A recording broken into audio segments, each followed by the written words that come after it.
Bonjour à tous, bienvenue sur François pour ce nouvel entretien essentiel pour lequel nous recevons aujourd'hui Marie-Estelle Dupont. Bonjour. Bonjour. Vous êtes psychologue, clinicienne. Alors qu'est-ce que ça veut dire exactement clinicienne? On a parfois du mal à s'y retrouver par rapport au psychothérapeute, Oui, psychiatre. En fait, le psychologue a fait des études un master 2 de psychologie, alors que le psychiatre a fait des études de médecine avec une spécialisation en psychiatrie. Peuvent être psychothérapeutes, soit des gens diplômés de psychiatrie, soit des gens diplômés de psychologie. Donc là, c'est la capacité à mener des psychothérapies, en fait, le psychothérapeute. Et on précise clinicienne pour distinguer du psychologue du travail ou psychologue scolaire. Voilà. Donc la psychologue clinicienne, elle a un master 2, moi dans mon cas de psychopathologie, donc j'ai travaillé en psychiatrie, j'ai fait un mémoire thèse de psychopathologie à l'école des psychologues praticiens, et puis ensuite j'ai fait un DU de neuropsychologie et des formations complémentaires, notamment en psychologie transgénérationnelle. Vous avez travaillé en hôpital, à la PHP, Oui. pendant un temps, que vous avez quitté ensuite. Oui, absolument. Et maintenant vous exercez du coup en libéral. Oui. Et vous êtes aussi par ailleurs auteur. Quand j'ai été diplômée, en fait, j'avais un poste en psychiatrie génétique à Créteil et une vacation en ophtalmologie. C'était la première fois qu'il y avait un psychologue en ophtalmologie en fait en France pour des patients qui étaient atteints de rétinopathie génétique, donc qui devenaient aveugles mais qui n'étaient pas aveugles de naissance et qui avaient vraiment besoin d'un accompagnement psychologique. Et puis finalement, mon activité libérale s'est développée très vite, donc je n'ai gardé que le libéral et une activité d'écriture quand j'ai un peu de temps pour écrire. Voilà. Et alors depuis un peu plus d'un an, comment avez-vous vu l'impact et quel type d'impact sur votre patientèle? On dit comme ça aussi pour les... On dit aussi comme ça, absolument. Vous avez eu un afflux de patients, de pathologies nouvelles, en volume, qu'est-ce qui a changé pour vous? Alors, il y a eu effectivement une nouvelle demande chez des gens qui ne consultaient pas. Dès le premier confinement, on a eu vraiment une charge anxieuse très importante, c'était nouveau, il y avait beaucoup d'incertitudes, le premier confinement a généré des troubles anxieux, des troubles du sommeil. L'être humain, globalement, a besoin de repères. Nos repères ont volé en éclats pour tous au premier confinement, notamment avec la restructuration du travail et puis la fermeture des écoles, bien sûr, qui ont rendu la vie complètement impossible pour les parents parce que c'était mission impossible de faire l'école à la maison et de travailler. Donc il y a eu vraiment beaucoup de troubles anxieux à ce moment-là et à partir du moment où ça s'est installé dans le temps, donc en fait où ça s'est chronicisé, on est passé des réactions qu'on a habituellement face à un stress aigu, à savoir l'anxiété, les troubles du sommeil, éventuellement les troubles alimentaires, à des réactions de mal-être chronique. Donc on a plutôt été sur un versant dépressif dès l'automne. Moi déjà j'étais très inquiète à la rentrée des vacances d'été où je pensais que les gens avec l'été allaient se ressourcer un peu. Et puis en fait, on a vu les gens rentrer très épuisés, pas du tout ressourcés. Ils avaient effectivement perdu non seulement leurs repères, mais aussi la capacité à se projeter. Les étudiants ne savaient pas du tout comment leur année allait se dérouler. Les gens qui venaient de prendre un emploi ne connaissaient pas leurs collègues. Donc, les gens étaient très fatigués. Ils avaient beaucoup tiré sur leurs ressources adaptatives. Et comme ça s'est installé et qu'il y a eu un reconfinement, là, on est passé plutôt sur un versant dépressif, avec des symptômes d'effondrement, des pleurs, une impossibilité donc de se projeter, un sentiment d'inutilité, d'impuissance, une perte de confiance en soi, et puis évidemment tous les dégâts que peuvent faire sur le psychisme d'un être humain, la perte des interactions sociales et le fait de ne plus avoir de relations affectives en vrai. Donc là, on a commencé vraiment à avoir ce versant dépressif. Et puis, dans un troisième temps, là aussi, il y a des vagues, en fait, comme pour l'épidémie, quoi. C'est-à-dire que les gens sont tombés... Au début, la plupart des gens ont tenu, avec des troubles anxieux, et puis ensuite, il y a une nouvelle catégorie de gens qui sont tombés, et puis une troisième catégorie de population qui est tombée, et là, les pédiatres se sont vraiment inquiétés pour beaucoup, c'est les 7-11 ans. C'est-à-dire qu'en général, entre 7 et 11 ans, ça va, parce que vous êtes plus un tout petit enfant, vous commencez à avoir les interactions de l'école, du sport, des copains. C'est l'âge du primaire, en gros. C'est l'âge du primaire, on a appris à lire, donc on est vraiment dans l'adaptation. D'ailleurs, on y reviendra pour les effets pervers du masque, c'est qu'ils ont l'air de s'adapter, les enfants. Et on n'est pas encore dans le chaos de l'adolescence. Donc en général, entre 7 et 11 ans, ça va. On n'est pas en rébellion contre les parents, on est plutôt... Et là, on a commencé à les voir vraiment se déprimer, somatiser, à faire des cauchemars, pleurer, ne plus avoir envie d'aller à l'école avec le masque. Et là, évidemment, on s'est énormément inquiété parce que quand la santé mentale des 7-11 ans est touchée, c'est que vraiment tout le reste de la population est déjà impacté. Et vous avez continué, du coup, vous n'avez jamais cessé de les recevoir physiquement, en présentiel, ou vous avez dû être... vous avez été contrainte de passer aussi par des échanges avec en visio? Alors moi, j'ai toujours laissé... Par définition, l'espace thérapeutique, c'est l'espace du patient. Donc, j'ai toujours laissé mon patient s'approprier l'espace comme il le souhaitait. Ceux qui avaient peur de sortir de chez eux, on faisait une visio. J'ai toujours expliqué ce que j'ai toujours dit, c'est la visio, c'est possible, mais c'est pas la même qualité d'accueil émotionnel qu'en vrai. Et puis, tous ceux qui pouvaient venir et qui le souhaitaient venaient dans une pièce suffisamment grande et suffisamment aérée avec suffisamment de distance entre nous. Évidemment, moi, je trouve que être là en vrai, j'évite de dire le mot présentiel que je trouve très laid. Qui est horrible. Être là en vrai, c'est mieux. Parce que voilà, notre cerveau, il est stimulé par nos 5 sens et que le virtuel appauvrit le cerveau. Et en fait, quand vous faites un peu de neurobiologie, vous comprenez pourquoi l'enseignement en distanciel est une supercherie. En fait, le cerveau est stimulé par les 5 sens. Donc, à partir du moment où il y a que la vision qui est stimulée, vos centres de mémoire ne fonctionnent pas aussi bien. Et au bout d'un moment, le cerveau s'atrophie, avec des troubles du sommeil liés à la lumière des écrans aussi, à la désynchronisation des hormones cérébrales. Et puis, cette déprivation relationnelle, elle génère des syndromes dépressifs. Et quand on est déprimé, forcément, on apprend moins bien. Donc, quand j'entends l'école en distanciel permet des apprentissages, je répète, et je ne suis pas la seule à le dire, ce n'est pas vrai, les enfants ont perdu des apprentissages. Du coup, dans votre cabinet, vous avez une des antennes qui vous donne une sorte de baromètre de l'état psychique, moral de la société française. Est-ce que vous pensez... Alors, je modère. J'aurais pas la prétention de recevoir un échantillon représentatif de 70 millions de Français. Je suis à Paris, j'ai bien vu la différence entre Paris et d'autres endroits.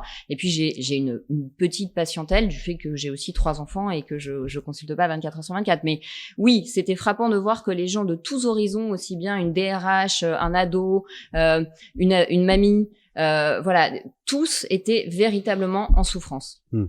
Et c'était la suite de ma question. Du coup, vous pensez qu'il y a aussi une souffrance qui est encore invisible, non diagnostiquée, peut-être non exprimée, refoulée, qui va générer sans doute une prochaine vague dans les services de psychiatrie, chez les psychologues. Alors, la vague dans les services de psychiatrie, elle est déjà là depuis l'automne, hein. C'est-à-dire que ce soit en pédopsychiatrie, par exemple, à côté d'ici, à Necker, on a eu 6 fois plus d'admissions chez les enfants que à Ville d'Avray, où ils ont vu dès le mois d'octobre, je crois 150% d'augmentation des admissions, avec des mères de famille sans antécédents qui arrivaient en se scarifiant. On a parlé des lits de réa, je crois qu'on n'a pas parlé des lits de psychiatrie. Il y a eu une augmentation massive des admissions en psychiatrie. Ensuite, sans aller jusqu'à l'admission en psychiatrie, le recours aux benzodiazépines et aux antidépresseurs a considérablement augmenté et est devenu quasiment un mécanisme réflexe chez des gens qui n'avaient pas du tout d'antécédents et qui n'en prenaient pas. Des étudiants qui allaient très bien, mais qui simplement du jour au lendemain n'avaient plus de vie, n'avaient pas de réponse sur leur avenir. Donc quand vous n'avez pas de réponse sur votre avenir, votre angoisse, vous essayez à défaut de la résoudre, vous essayez de la maquiller. Vous avez dit sur Sud Radio que votre rôle en tant que psy n'était pas d'aider les gens à accepter l'inacceptable. Vous avez eu des paroles assez fortes. Est-ce que vous pouvez expliciter cette formule, parce que c'est quand même assez dur à entendre pour tous les gens qui ont adhéré docilement, si on peut dire, aux mesures de confinement, de leur dire qu'ils ne doivent pas accepter ça. Non, je ne leur dis pas qu'ils ne doivent pas accepter ça. Je dis que moi, mon éthique professionnelle et ma déontologie de psychologue, c'est d'abord, depuis la loi de 85, c'est écrit dans les textes de loi, une liberté totale d'exercice. Donc, il n'y a pas on n'appartient pas à un parti politique. Et qu'ensuite, notre rôle, nous, psychologues, c'est pas de psychiatriser le mal-être. C'est pas de dire à toute personne qui exprime des pleurs ou de la souffrance, c'est psychiatrique, prenez un médicament. Nous, on n'est pas sur le symptôme. On est sur la personne. Et la santé globale de la personne, la santé humaine, nécessite des interactions, nécessite tout un tas de choses qu'au nom du virus, on a mis de côté. Soit les politiques ont fait ce choix, très bien, mais on ne peut pas dire que ces choix n'ont pas fait des dégâts collatéraux. Ils s'en sont rendus compte. Emmanuel Macron, d'ailleurs, s'en est rendu compte en disant les gens doivent pouvoir sortir pendant le confinement. On peut pas enfermer de force des gens bien portants, on les rend fous. Donc, ce que je disais en disant cela, c'est que notre rôle de psychologue, c'est d'aider nos patients à être alignés. Donc, je ne peux pas leur demander de payer une consultation pour les tordre. C'est pas possible. Je peux pas leur dire, mais non, vous avez pas besoin d'interaction, mais ça va aller. Le masque, c'est pas si grave. Il y a des gens qui meurent en réa. On peut pas dire ça aux gens. C'est pas parce qu'il y a des gens qui meurent en réa et que le virus existe qu'il n'y a pas des gens qui souffrent. Et moi, je suis là pour aider mon patient. Je ne suis pas là pour lui dire, vous êtes un égoïste et le culpabiliser, ou lui dire, vous êtes un malade mental, s'il m'exprime simplement qu'il souffre de ne plus sortir. Est-ce que vous êtes, du coup, particulièrement choqué par toute la culpabilisation qu'il y a eu et la pression sociale terrible qu'il y avait pour dire aux gens qu'ils avaient tort de ressentir ce qu'ils ressentent, qu'ils étaient dans l'erreur de ne pas avoir peur, qu'il y a une espèce de rouleau compresseur là-dessus, donc qui s'atténue peut-être petit à petit, mais pour vous c'est criminel d'avoir imposé une telle peur. Ce que je trouve terrible, c'est c'est que les gens parfois se dressent les uns contre les autres. En fait, toutes les souffrances existent. Ce serait super que les choses soient très simples et binaires, mais c'est pas le cas. Toute souffrance est légitime, on peut pas les. Et si vous voulez, on peut culpabiliser un acte. On ne peut pas culpabiliser un ressenti. Vous n'êtes pas coupable d'avoir envie d'eux. Vous êtes responsable de ce que vous en faites, mais vous n'êtes pas coupable d'avoir envie d'eux. Et surtout quand vous avez besoin simplement de satisfaire des besoins essentiels tels que sortir et voir vos proches. Donc, je ne crois pas. Je crois beaucoup plus à la responsabilisation qu'à la culpabilisation à l'échelle individuelle comme à l'échelle collective. Donc, je trouve très triste que les gens se dressent les uns contre les autres, puisqu'en fait, ça n'est pas l'enjeu, ça n'est pas le débat. La complexité de cette crise, c'est justement que tout existe, aussi bien le virus que la souffrance, la frustration, et pour certains, c'est pas un effort, c'est un sacrifice pour les étudiants notamment de pas aller en cours à un moment où ils construisent leur identité sociale. Donc je ne comprends pas, en fait, pour moi, c'est totalement hors sujet de culpabiliser les êtres humains d'avoir des besoins et des désirs. Puisque si on est là, c'est précisément parce qu'on est des êtres de désir et qu'il y a de la pulsion de vie. Donc c'est pas parce qu'il y a une maladie qu'il faut arrêter la pulsion de vie, c'est notre pulsion de vie qui va nous aider à surmonter la crise. Donc je pense que c'est contre-productif et dangereux de culpabiliser les gens. Les responsabiliser, oui. Les culpabiliser, non. Le moins qu'on puisse dire, c'est que les Français n'ont pas été présumés responsables par notre exécutif et les décisions gouvernementales. Ils ont été infantilisés. On n'aura pas fait vraiment confiance pour se comporter de façon responsable, puisqu'on a été très coercitifs, peut-être même les plus coercitifs des pays occidentaux. Vous trouvez que ça a été beaucoup trop loin, ou qu'on a surréagi il y a un an et que depuis on paye les pots cassés? Alors moi, je trouve qu'on a surréagi. Il y a un an, on était face à l'inconnu. Il y avait pas eu de pandémie depuis très très longtemps. Je pense que tout le problème a été que on a réagi à la peur et qu'effectivement la peur, elle crée des réactions complètement disproportionnées et qu'on n'a pas mesuré, mais parce qu'on n'avait peut-être pas mesuré la longueur de cette pandémie. Peut-être aussi que les gouvernants pensaient qu'avec un confinement strict, au bout de 3 mois, on serait sorti du virus. Ce qui est sûr, c'est qu'on a tellement surréagi dans cette espèce d'hystérie collective que en semant la peur, on a plutôt créé de la méfiance chez les gens. On voit sur les réseaux sociaux comme les gens qui sont pas du même avis peuvent en venir à s'insulter. Enfin, moi, quand je dis parfois que les enfants vont mal, on me dit qu'en gros, je suis une criminelle irresponsable parce qu'il y a des gens qui meurent en réa. Mais je veux dire, des gens qui meurent en réa, il y en a tous les hivers. Je pense que tuer les vivants ne va pas ressusciter les morts. Donc voilà. Donc je pense qu'effectivement, il y a eu une réaction à la peur qui était peut-être pour le gouvernement une manière de se protéger aussi de l'accusation de n'avoir rien fait. Mais que eux-mêmes avaient peur aussi. C'est sûr que quand on gouverne sur la peur, c'est qu'on est soi-même, c'est ce que vous dites, gouverné par la peur. Et qu'ils avaient clairement peur, peut-être peur de la maladie et de la mort. Karine Lacombe, aujourd'hui, consulte parce qu'elle a peur que la vie s'arrête. Et je suis tout à fait ravie qu'elle fasse ce travail sur elle. Le problème, c'est que je pense que les gens qui ont du pouvoir, même y compris nous, parents, on devrait travailler sur nous avant d'avoir du pouvoir sur les autres. Parce que sinon, on leur impose nos peurs. Et le courage, c'est pas de pas avoir peur. Hein. Le courage, c'est de surmonter sa peur. Mais de ce point de vue, le conseil scientifique qui est composé majoritairement donc de scientifiques, de médecins, d'hospitaliers, de chercheurs, ça a été une erreur d'approche pour vous qu'ils aient un tel pouvoir de décision. En plus, a fortiori, c'est des gens en moyenne plutôt âgés, mais ça, c'est des effets de carrière. Vous pensez que le casting était mauvais? Par exemple, il y avait pas de psychologue jusqu'à il y a quelques mois et arrivé presque un an après. Alors ça, c'est un point très intéressant. C'est que on a fait abstraction du psychisme pendant des mois et des mois. Et c'est vrai qu'on est dans un pays où il y a encore un dualisme entre le corps et l'esprit qui est assez sidérant vu l'avancée des neurosciences. C'est-à-dire quand on connaît les liens du corps et du cerveau, le fait que notamment les neuromédiateurs, c'est-à-dire les hormones cérébrales qui gèrent notre humeur, notre comportement, notre agressivité, etc., sont synthétisés, maintenant on le sait, dans l'intestin. Notre immunité, elle part de notre intestin. Donc les liens entre le corps et l'esprit, c'est pas une poésie de psy. C'est quelque chose qui est avéré maintenant par les neuroscientifiques. Et pourtant, on a dit la survie de l'être humain, c'est en gros ses besoins caloriques, et on a mis complètement le psychisme de côté en oubliant qu'un être humain n'est quand même d'abord et avant tout un mammifère. Et un mammifère, c'est quoi? Un mammifère, c'est le moment où mais ça, je l'ai déjà dit dans d'autres médias, le mammifère, c'est le moment où la survie de l'espèce dépend du lien entre la mère et son petit. Tant qu'on est des vivipares, des reptiles, à sang froid, la survie de l'espèce ne dépend pas de ce lien. À partir du moment où on est un mammifère, on a un système limbique, une partie de notre cerveau qui gère les émotions et la mémoire. Grâce à cette mémoire, il y a un lien d'attachement entre la mère et le petit. Chez les humains, il est particulièrement marqué entre 0 et 3 ans où la maman fabrique beaucoup d'hormones d'attachement pour la survie de l'espèce.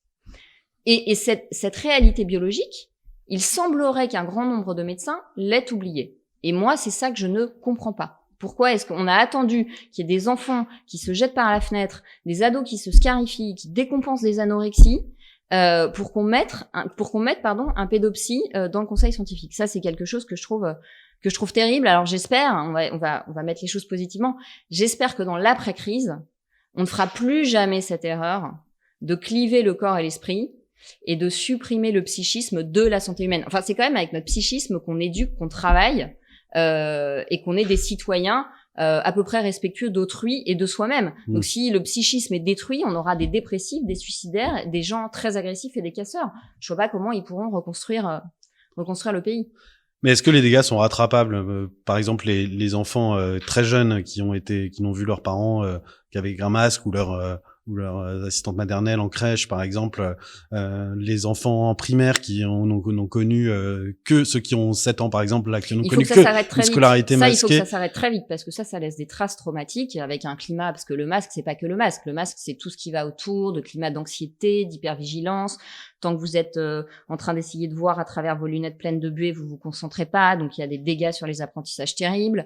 Donc ça, il faut que ça s'arrête très très très très vite. Mais les parents qui s'opposent à ça sont très isolés, ils sont presque même ostracisés de leurs écoles, de leurs cercles amicaux, sociaux. C'est très difficile, en tout cas, ça l'était il y a quelques semaines encore, peut-être que ça va changer. Il y a beaucoup de collectifs de parents. Moi, j'ai beaucoup de parents qui m'ont appelé en me disant est-ce que vous pouvez faire une attestation parce que mon fils est asthmatique, parce que ceci, parce que cela, parce que là, en plus, il y a le printemps, donc avec le pollen, le masque, c'est insupportable pour les petits. Évidemment, on n'a pas le droit de faire d'attestation et de dérogation.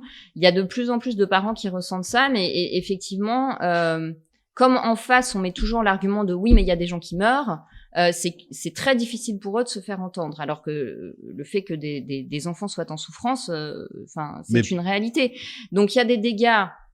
En fait, dans une crise, la crise, c'est le moment où le fond remonte à la surface. Donc, c'est toujours un moment de révélation de plein de choses. Là, on a vu les carences de notre système hospitalier, de sa lourdeur bureaucratique. On a vu les carences de notre vision de la santé comme quelque chose d'holistique et pas simplement comme une survie biologique. On a vu aussi notre mentalité d'attendre tout d'une médecine soi-disant toute puissante, et puis la pandémie nous a rappelé la finitude et la vulnérabilité. Donc il y a eu des prises de conscience positives, et dans les dégâts, moi je constate qu'il y a tout. Il y a des dégâts réversibles, il y a des dégâts irréversibles, c'est-à-dire qu'une fois que les gens ont décompensé, il faut comprendre qu'une fois qu'on a décompensé une maladie psychiatrique, elle s'arrête pas le jour où on déconfine. C'est long. C'est-à-dire qu'une fois que quelqu'un a décompensé une dépression, a décompensé un trouble alimentaire, voire a décompensé à travers une bouffée délirante un état psychotique, c'est des années et des années, c'est sa vie entière qui est remise en question, bien après la pandémie. Donc il y a des dégâts qui sont irréversibles. Évidemment, tous les gens qui ont fait des tentatives de suicide réussis. Et puis il y a des dégâts réversibles parce que les gens sont résilients, parce que les gens vont finalement se dire j'attends pas tout de l'État, je fais fond sur moi-même, qu'est-ce que je transforme de ma vie, j'arrête de vivre dans une grande ville, je passe plus de temps avec mes enfants, etc. Donc il y a des dégâts irréversibles, il y a des dégâts irréversibles, puis il y a aussi des bonnes choses qui vont arriver, fort heureusement. Mais ce qui vous touche le plus, c'est l'histoire des enfants, parce que vous dites que pour les enfants, pour le coup, il y a quand même une composante irréversible. On peut pas se contenter de dire que les enfants s'adaptent. C'est ce que disait Sonia Delahaye dans une tribune sur France Soir, qui disait l'enfant s'adapte à tout, même au pire. Vous qui est psychologue aussi, vous rejoignez ce constat? Alors d'abord, pourquoi j'insiste souvent sur les enfants et les étudiants, non pas du tout que je ne vois pas la souffrance des autres, de tous les autres, des handicapés, des personnes âgées qui sont mortes non pas du Covid, mais de l'enfermement, et elles ont fait des syndromes de glissement, des adultes, des célibataires qui ne rencontrent personne, des couples transfrontaliers qui sont séparés, qui ne sont que 3000 en France et dont on ne parle jamais, des handicapés, j'ai un patient handicapé qui peut plus travailler dans son petit restaurant et qui a envie de mourir. Mais les enfants et les étudiants, il faut comprendre que on est en train d'inverser complètement les valeurs. C'est-à-dire qu'on est en train de demander aux enfants de porter les peurs des parents. Ce qui a Une un non-sens famille anthropologique. où un enfant porte la dépression ou les phobies de sa mère, c'est une famille qui est toxique pour cet enfant. Ça existe Donc en temps là, normal. On va de vous répondre que ça manière- existe en temps normal. Mais c'est pas une raison. Pour les Quand, multiplier. quand on me dit, mais vous savez, les violences domestiques, s'il a frappé sa femme pendant le confinement et qu'elle est morte, c'est qu'il était déjà violent, c'est pas la faute du confinement. Mais oui, enfin, quand on est médecin, on évite de pousser les gens dans le vide quand ils vont déjà mal, quand même. Donc, oui, je m'attarde sur les enfants et les étudiants parce que c'est notre avenir, c'est notre futur, et que je pense qu'une civilisation qui envisage de fermer les écoles ou de museler les enfants pour une maladie, encore une fois, dont la létalité est faible et qui ne touche pas les enfants, c'est une civilisation qui a cédé à la peur, à la panique et à un principe de précaution qui fait plus de morts que la maladie elle-même. Et que ces enfants, ils sont en train de se construire. C'est-à-dire la construction de votre identité, elle passe par le fait que quand je vois votre visage, je peux décoder les émotions. Or, si je ne sais pas décoder vos émotions, je n'ai pas d'empathie, donc je fonctionne de manière complètement psychopathe et déconnectée du réel, et sans affect. Or, la survie de l'espèce dépend de l'affect. Donc quand on crée un mode de vie sans affect, on rend évidemment les gens malades et dangereux. Donc il faut faire très attention à ce retour de bâton. Je pense qu'en termes de valeur, le masque est très significatif. Le masque à l'école est très significatif du fait qu'on est prêt à céder sur les fondements mêmes de notre civilisation et à revenir sur nos valeurs. Or, je crois qu'on ne réussit que sur ces valeurs. Donc quand on renonce à la liberté, à l'égalité, parce que fermer des écoles, et ça Emmanuel Macron l'a tout de suite vu, ça quand même, ça aggrave lourdement les inégalités. Et à la fraternité, parce qu'il y a des étudiants qui se suicident parce que on leur a demandé d'être solidaires de personnes âgées qui elles-mêmes souffraient de l'isolement. Ce qui est beaucoup trop lourd à porter pour un étudiant qui n'a pas vu un prof depuis 1 an, quoi, pour la plupart. Oui, et en plus, alors, vous savez, on dit que ce qui rend fou en psychologie, c'est le paradoxe. C'est-à-dire que moi, je pense pas que ce soit l'épreuve ou la difficulté le problème. L'être humain, il est outillé pour faire face à la guerre, à la famine, à la pandémie. Le risque n'est pas un problème. C'est même ça qui fait que notre cerveau fonctionne bien, le risque. Le problème, c'est l'injonction paradoxale. Ouais. Donc, quand vous dites à un étudiant, pour être un bon citoyen, tu dois faire tout l'inverse de ce que tu fais normalement pour être un adulte autonome, c'est-à-dire tu dois plus sortir, tu dois être derrière un écran, tu dois plus voir personne, tu dois pas faire de sport, tu dois pas rencontrer, tu dois pas poser de questions à tes profs. À votre avis, qu'est-ce qui se passe? Ça fait soit il devient dingue, ça fait une névrose, c'est ce soit il devient fou, soit pour pas devenir fou, il s'effondre, il régresse, il perd le goût de la vie. Et il y a quand même 54% des étudiants cette année qui ont envisagé d'arrêter leurs études. À votre avis, ça signe quoi? Pas juste que le téléenseignement est difficile ou impossible. Ça signe aussi que pour eux, ce monde n'a pas de sens. Donc j'espère qu'on va quand même les autoriser à retrouver une pulsion de vie et à avoir envie de construire autre chose. Parce que des pandémies, il y en aura d'autres. Donc il va falloir qu'on réaccepte la notion de risque. Vous savez, il y a un philosophe américain dont j'ai parlé dans un autre média que j'aime bien, qui s'appelle Matthew B. Crawford, et qui, à côté de son activité de philosophe, est dans un garage et répare des motos et des voitures. Et il dit, le problème de notre société, c'est qu'elle a voulu tellement supprimer le risque et apporter tellement de confort qu'en fait, elle s'est tirée une balle dans le pied. Parce qu'on a des voitures tellement sécures qu'on n'est plus vigilant à notre environnement, donc notre intelligence, elle s'affaisse. Et moi, je pense qu'il y a une sorte de... Enfin, je sais pas, je vois un espèce de un symptôme dépressif géant dans cette culture qui est prête à masquer et déscolariser des enfants pour un virus qui n'est, je le répète, pas la peste noire. Évidemment qu'il y a des morts du Covid. Évidemment qu'il faut les soigner, permettre aux familles aussi de faire leur deuil et de les enterrer. Là encore, on a péché en... Ça a été inhumanité, on a empêché les gens d'enterrer leurs morts. C'est quand même Mais le propre de l'homme, c'est quand même de donner sépulture à ses morts. C'est le début de la civilisation. Ouais. Moi, j'ai quand même un patient dont le fils est en train de mourir d'un cancer et qui m'a dit, j'ai choisi l'hospitalisation à domicile pour sa fin de vie parce que si c'était à l'hôpital, je pouvais pas voir mon fils de 19 ans qui est en train de mourir d'un cancer. Donc, on a créé des souffrances totalement déshumanisantes, insupportables. Alors que la maladie, c'est une souffrance humaine. C'est ça le problème. Et alors, il y a une question qui fâche, qui est un peu tabou, c'est que on a beaucoup de générations qui ont souffert. Donc, nos très anciens, les très jeunes, les étudiants, vous les avez quasiment tous évoqués. Et puis, il y a une génération qui a été beaucoup aux manettes et qui, en fait, était la seule presque peu touchée par toutes ces mesures. C'est celle, en gros, des baby-boomers. est-ce que de votre point de vue, ils ont une responsabilité particulière? Parce que c'est ceux qui avaient le pire ratio risque, enfin le meilleur coût-bénéfice des mesures de confinement, si l'on peut dire. Vous comprenez qu'on puisse leur en vouloir quand on est jeune ou même très vieux. Leurs parents ont 90 ans, leurs enfants ont 40 ans, leurs petits-enfants ont 20 ans. Ils ont tous des raisons de leur en vouloir. Sociologiquement, il y a effectivement, il y a une sorte de rancune vis-à-vis des boomers. Moi, je veux pointer personne du doigt parce que le propre d'une pratique en libéral quand on est psychologue, c'est que on voit des gens du même âge et du même milieu social agir et penser de manière complètement différente. Donc, les généralisations en psychologie, la seule généralisation qu'on peut faire en psychologie, c'est qu'une généralité est une erreur. Donc, moi, je veux pointer personne du doigt. Je pense que la fracture, elle est pas tant générationnelle. Quand on dit ça, c'est plutôt une idéologie propre particulièrement à cette génération qui a bénéficié du confort. Mais il est vrai et il y a une sorte de fin de cycle. Mais il est vrai que cette génération a du mal à laisser la place, qu'elle a gardé des postes clés, ils ont aggravé la dette, qu'ils ont pas eu beaucoup de conscience écologique. Oui, bien sûr, si nous on hérite d'eux et qu'on doit faire le tri dans ce qu'on prend et dans ce qu'on prend pas de leur héritage, je pense que la plupart des gens de ma génération se disent qu'il y a surtout beaucoup de choses à ne pas prendre. Maintenant, moi, je me refuse catégoriquement à stigmatiser un groupe. Vous voulez pas attiser des et c'est pas de la langue de bois, c'est que très sincèrement, j'ai aussi bien des boomers qui me disent des choses qui me donnent envie, mais de m'énerver très fort, du style oh bah ça va, les étudiants, il y a eu les poilus.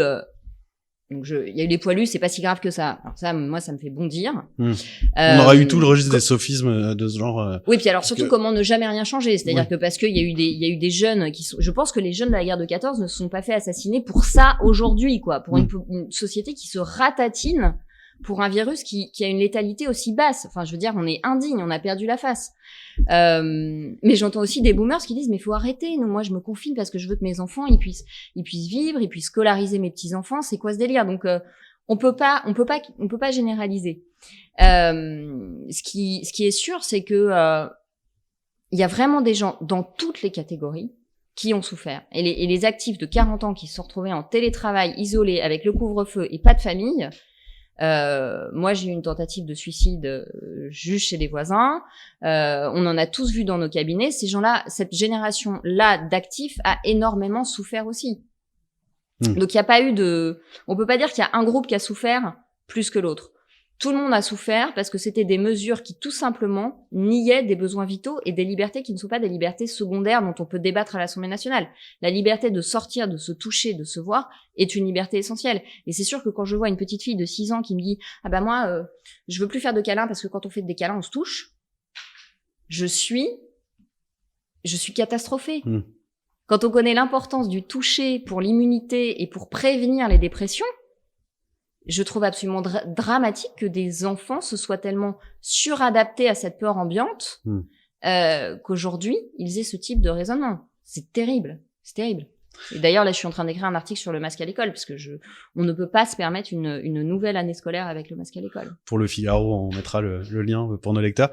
Dernière question, est-ce que le fait d'avoir catégorisé en essentiel et non essentiel les activités, les personnes, les métiers, n'est pas un symptôme, pour le coup, d'un point de vue sociétal, d'une folie qui nous a envahis, parce que c'est quand même d'une violence inouïe pour des gens d'être labellisés essentiels ou non, surtout par la force publique, par l'État. Non, mais c'est insupportable. En fait, moi, je pense que les gens à qui on dit qu'ils sont non essentiels, s'ils sont non essentiels, faut plus qu'ils payent leurs impôts puisqu'ils sont pas essentiels. Enfin, je veux dire, heureusement qu'ils ont été conseillés par des cabinets de communication, quoi, parce que qu'est-ce que ça aurait été si, alors ça m'a terriblement, évidemment, choquée. Je pense qu'ils n'ont pas mesuré ce que ça allait induire chez ces gens. Parce que la plupart ne vont même pas aller ils vont aller au-delà de la colère. C'est-à-dire que moi, j'en ai qui m'ont dit, maintenant que je peux retravailler, on m'a tellement dit que j'étais pas essentielle et que j'étais potentiellement dangereux, qu'en fait, je ne sais plus quoi faire de ma vie professionnelle parce que je n'ai plus envie de travailler. Donc il y a une perte de au sens, niveau même économique, professionnel. Vous savez, toutes les entreprises ont constaté quand même que 100% de télétravail, ça diminuait beaucoup la productivité et la créativité. Et les managers, ils sont en burn-out parce que les salariés, ils n'arrivent plus à bosser derrière un écran. Ouais. On est revenu très vite de l'illusion magnifique du télétravail. Donc à force de dire que des choses ne sont pas essentielles, alors que l'être humain est un être de désir et que c'est un tout dont la santé est est à la fois psychique, social, émotionnel, et dont le cerveau ne fonctionne convenablement que s'il est nourri par ces 5 sens, on sacrifie non seulement des vies, mais on sacrifie aussi l'économie. Et on sacrifie la santé. En fait, on sacrifie tout.